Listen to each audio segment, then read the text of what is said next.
Hello friend, good evening सर्वांना. तर आज संध्याकाळचा चहा मी आजीबरोबर घेतला होता आणि आजी असल्या की दादाची लुडबुड असतेच मध्ये.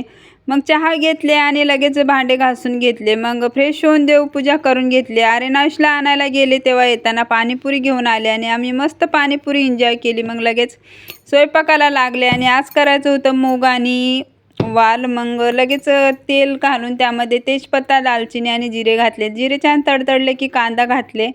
कांदा छान लालसर भाजून घेतला होता. मग त्यामध्ये आलं लसूण पेस्ट घालून मस्त तेही भाजून घेतले. मग लगेच टोमॅटोची प्युरी घालून छान तेल सुटेपर्यंत त्याला भाजून घेतले. मग सगळे मसाले घातले आणि छान मसाले भाजून त्यामध्ये पाणी घालून छान तेल सुटेपर्यंत मसाले शिजून घेतले. मग भाजी घालून मस्त मिक्स केले आणि ताट झाकून त्यामध्ये पाणी घातले होते वरतून आणि ते वाफेवरच छान भाजी शिजून घेतली. मग थोडंसं पाणी वरतून गरम करून सोडले आणि मस्त अशी भाजी तयार करून घेतली. मग लगेच पीठ मळून चपात्या करायला घेतली. चला भेटू नेक्स्ट ब्लॉगमध्ये. तोपर्यंत बाय.